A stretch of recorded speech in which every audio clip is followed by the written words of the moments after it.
दोस्तों, महाराष्ट्र की राजनीति की बात करें और बाला साहेब ठाकरे का जिक्र ना हो, ऐसा हो ही नहीं सकता। सीधी बोली, चेहरे पर आत्मविश्वास और लोगों को एकजुट कहने का जुनून, इन्हीं विशेषताओं ने बाला साहेब को महाराष्ट्र की राजनीति का एक अहम व्यक्ति बना दिया। बाला साहेब ठाकरे का महाराष्ट्र के लोगों पर जो प्रभाव रहा वह वाकई देखने वाला था। आइए दोस्तों, इस वीडियो में जानते हैं बाला साहेब के जीवन के कुछ रोचक किस्से। बाला साहेब ठाकरे के पिता केशव सीताराम ठाकरे संयुक्त महाराष्ट्र आंदोलन में प्रमुख रूप से सक्रिय रहे और महाराष्ट्र की राजनीति में अहम किरदार निभाया। केशव सीताराम ठाकरे अपनी ऑटोबायोग्राफी माझी जीवन गाथा में लिखा है कि पहले उन्होंने पनवेलकर सरनेम को चुनना चाहा, लेकिन वो अंग्रेजी साहित्यकार विलियम मैकपीस ठाकरे से इतना प्रभावित थे कि वो अपनी आने वाली पीढ़ी के लिए ठाकरे सरनेम को चुनना पसंद किया। तो दोस्तों, अब तो आपको पता चल ही गया होगा कि बाला साहेब ठाकरे का नाम कैसे पड़ा। जब बाला साहेब ठाकरे फ्री प्रेस जर्नल में एज अ कार्टूनिस्ट काम कर रहे थे तो उन्होंने कांग्रेस की नीतियों के खिलाफ कई व्यंग्यात्मक कार्टून बनाए।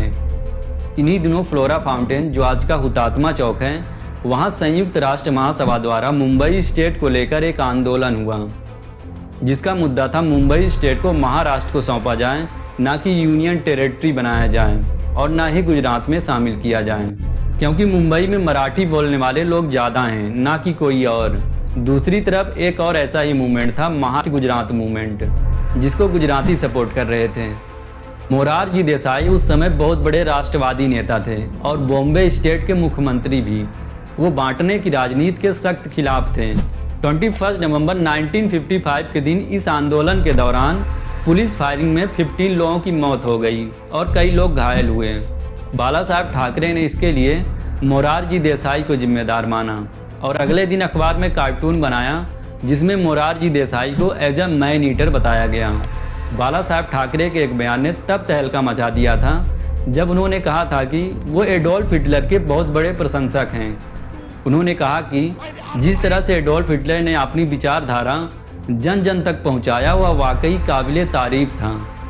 एक बार उन्होंने कहा था कि मुझे लगता है कि मुझमें और हिटलर में काफ़ी समानताएं हैं। उनका मानना था कि भारत को एक ऐसा लीडर चाहिए जो नरम भी हो और ज़रूरत पड़ने पर जनता के लिए उसके एक हाथ में डंडा भी होना चाहिए।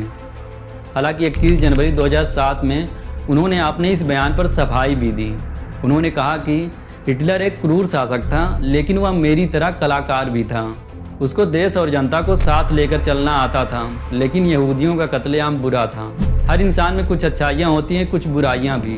मैं भी उससे अछूता नहीं हूँ। बाला साहेब ठाकरे भारत और पाकिस्तान के बीच होने वाले क्रिकेट मैचों के सख्त खिलाफ थे।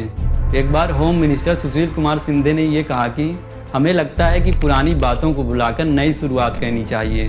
उनका इशारा पाकिस्तानी स्पॉन्सर टेररिज्म और सरहद पर होती डेली क्लैश को भुलाकर भविष्य के निर्माण की ओर था।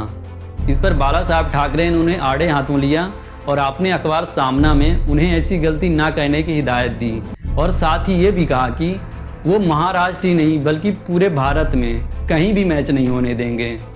अब ऐसा भी नहीं है कि महाराष्ट्र की जनता ने बाला साहब ठाकरे की हर बात को आंख बंद करके माना हो। एक बार शिवसेना ने युवाओं से वैलेंटाइंस डे का बहिष्कार करने के लिए कहा और इसके विकल्प के तौर पर कोई और दिन चुनने के लिए कहा, बट इसे युवाओं ने पसंद नहीं किया। अब इसे इत्तेफाक कहें या फिर कुछ और ही, अगले विधानसभा में इसका उल्टा असर पड़ा और शिवसेना को कम सीटें मिली। बाला साहेब ठाकरे से क्रिकेटर सचिन तेंदुलकर भी फटकार खा चुके हैं। बाला साहेब ठाकरे हमेशा से ही मराठियों के लिए नौकरी में आरक्षण की मांग की। उनका मानना था कि मराठियों को महाराष्ट्र में यूपी और बिहार वालों से कड़ी प्रतिस्पर्धा का सामना करना पड़ता है, इसलिए उन्होंने कहा कि महाराष्ट्र में बाहर से आने वाले लोगों पर रोक लगाई जाए।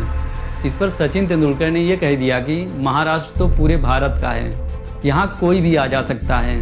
इस पर बाला साहेब ठाकरे ने उन्हें आड़े हाथों लिया और उन्होंने कहा कि सचिन तेंदुलकर क्रिकेट के पिच पर ही रहें और राजनीति का खेल उन्हें खेलने दें। उन्होंने अपने अखबार सामना में यहाँ तक कह दिया था कि एक बिहारी 100 बीमारी। बाला साहेब ठाकरे भारतीय टेनिस स्टार सानिया मिर्जा को भी नहीं बख्शा। बाला साहेब ठाकरे ने यहाँ तक कह दिया कि सानिया मिर्जा अपनी ऑफ कोर्ट गेम की वजह से पॉपुलर हैं, ना कि ऑन कोर्ट गेम की वजह से। सानिया मिर्जा अपने लव अफेयर्स और टाइट कपड़ों की वजह से मीडिया में सुर्खियां बनाती हैं, ना कि अपनी उम्दा खेल की वजह से। अगर सानिया मिर्जा का सच में दिल हिंदुस्तान के लिए धड़कता तो वह किसी हिंदुस्तानी से शादी करती, ना कि किसी पाकिस्तानी से। बाला साहब ठाकरे का नाम तब और सुर्खियों में आ गया जब देश की फाइनेंशियल कैपिटल मुंबई में 1993 में दंगे हुए। बहुत से लोगों का मानना है कि 1993 के बम ब्लास्ट के बाद हुए सांप्रदायिक दंगों में शिवसेना ने भूमिका निभाई थी। इन दंगों के बाद से ही शिवसेना ने हिंदुत्व के एजेंडे की तरफ रुख किया।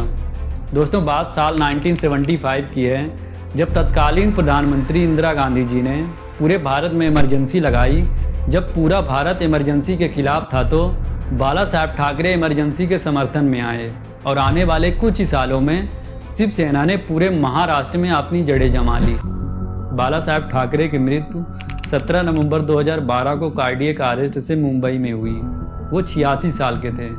उनकी मृत्यु की खबर मिलते ही मानो पूरा मुंबई थम सा गया हो। पूरा महाराष्ट्र शोक में डूब गया। उनकी अंतिम यात्रा में बड़ी संख्या में लोग आए। उन्हें 21 तोपों की सलामी दी गई। ये प्रधानमंत्री या फिर राष्ट्रपति को ही मिलती है। तो दोस्तों, कैसी लगी ये आपको वीडियो, हमें कमेंट करके ज़रूर बताइएगा। और अगर आप हमारे चैनल पर नए हैं तो प्लीज़ चैनल को सब्सक्राइब कर लीजिए।